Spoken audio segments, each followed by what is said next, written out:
Hey, what's up, guys? Wishing you a great day.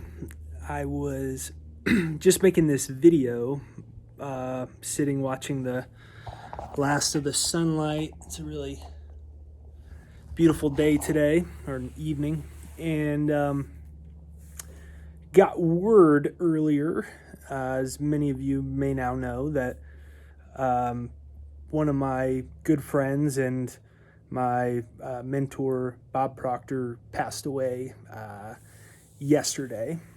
And, of course, there's a lot of things that I could probably say in this video. If Bob was the closest mentor that I ever had. We spoke about once a month, and I'll make some other videos on a lot of conversations that I had and the way it changed my life. But I thought that I would talk about the last phone call I had with Bob. We would talk once a month, and the last 2 months, I hadn't heard from him. He wasn't answering my calls or my texts, so I thought something was wrong. And, then found out today that he had passed away. And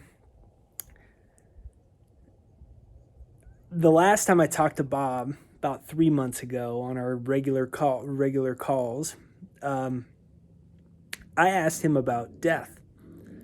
And, I said, you're getting up there a little bit, Bobby.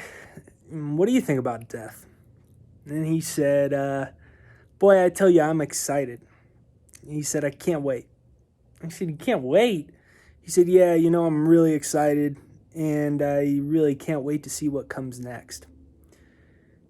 And that was the last conversation that I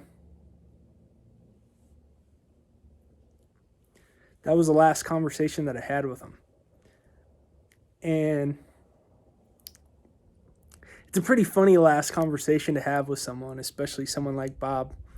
You ask Bob, who are you? Well, I'm not Bob. That's who I think I am. Bob would tell you that he was just a spiritual being in a physical body, and his body was just a rental car to house his soul for a little while. And I had never met someone that was so generous to me. The way Bob and I met was that we had the same literary agent, the same book agent, and my book agent set up an interview with us for me to interview Bob. And at the end of the interview, when we were hanging up, I quoted a passage from his favorite book, Think and Grow Rich. It was a story that he loved, one of his favorite stories from the book.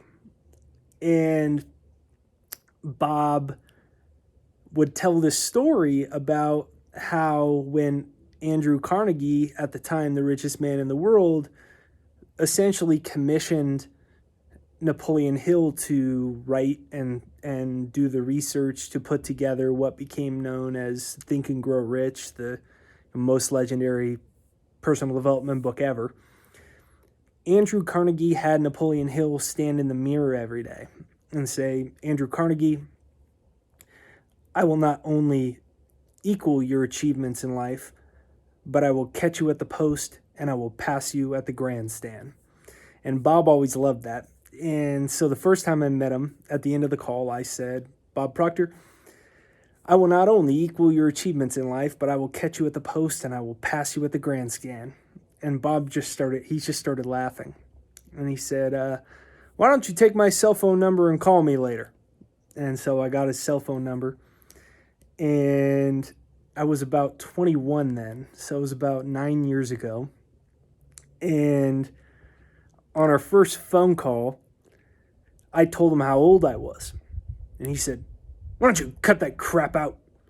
Keep telling me how old you are. It's like you're making a damn excuse or something. And he changed my life in that moment because I had dropped out of college when I was 19 and I was building a career as an author and this and that. And all the publishers said no to me, and I had a tough time getting going. And I chalked it up to my age. It was rational. And he used to always say to me, rationalizing is rationing lies. And he said, you think it's rational that you're a young author. You think it's rational that you're 21 years old. And he said, hell, there's 11-year-olds that are millionaires. Quit making excuses.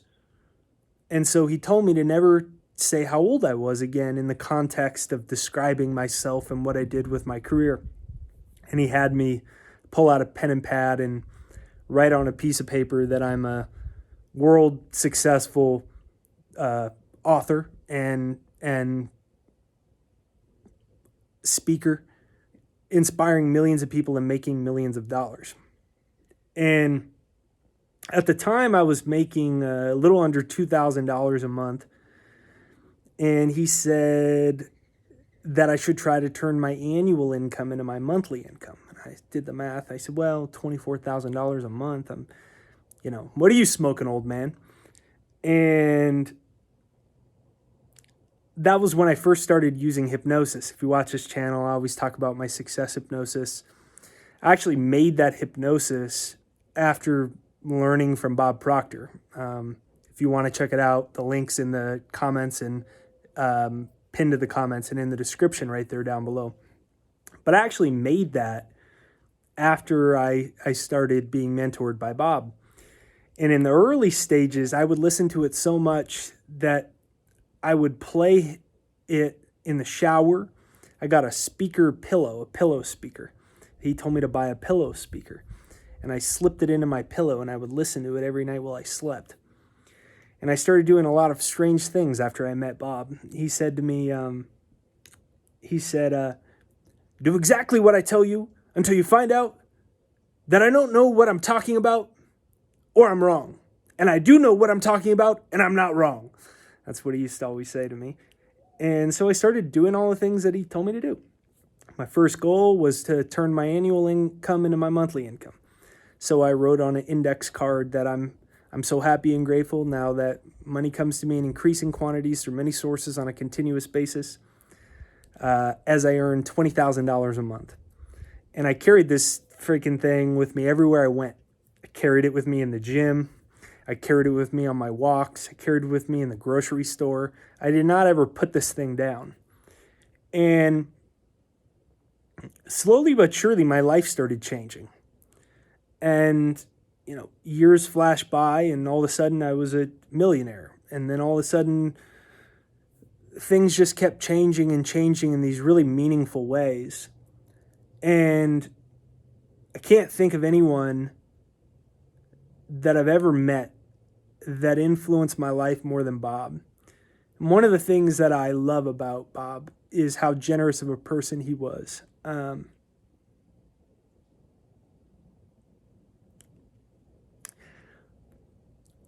There's a thing, it's called a snoo. It's a hoity-toity baby crib. I don't know what they are, $2,000 or something like that. And I called Bob the day my daughter was born. And the next day, I had an overnight shipping from Toronto, Canada, for a snoo that he had his wife Linda send it to Ashley and I. And Jada slept like an angel from the moment she was born. And what I learned as my career picked up more and more and more is almost everybody I met that I admired wasn't who I thought they were. They were far less. They were good at branding, is a way to say it. Bob was the opposite. He was the most generous person I ever met. Didn't matter what time of the day it was. Didn't matter what was going. That's why I knew something was wrong. I knew something had happened because he wasn't answering me.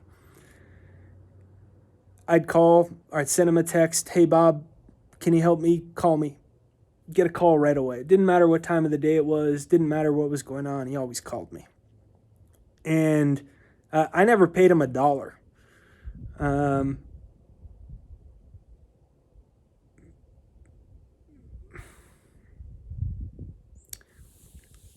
And that guy just truly changed my life. And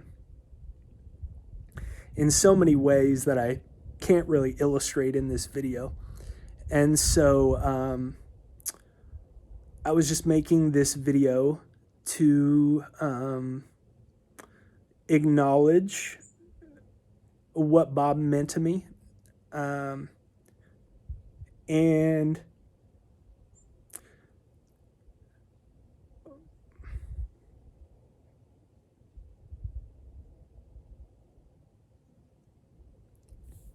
so there's many things that I've learned from the guy, and many conversations that I've had with the guy. And I'll save those for some other videos. I found out that he passed away earlier today. I was just headed on. I was about to hop on to a show, a live show that I was hosting for somebody else's online show. And I found out about 2 minutes before he passed away. And it didn't surprise me because he wasn't answering, and I knew something was wrong. And I cried for a minute, and then I thought about that conversation that I had with him. And I knew he'd be saying to me, "Jake, you dumb son of a bitch." Maybe not quite like that. "Why are you crying?" Because Bob didn't identify as a person, and he didn't identify as a body. And I was reminded in that moment, right before I went on air, of the last conversation that I had with him, where I said to him, "Bobby, you're getting old. What do you think about dying? What do you think about death?" And I've never heard someone answer a question like that. He said, "Man, I'm so excited. I can't wait to find out what's next." And Bob taught me that I'm not a body. He taught me I'm not a person, and he taught my identity isn't found in the physical world. It's not found by my past. It's not found by my accolades or lack thereof. And it's not found by what you see in the mirror. And who you really are has nothing to do with your genetic DNA. It has to do with the spiritual DNA. And that spiritual DNA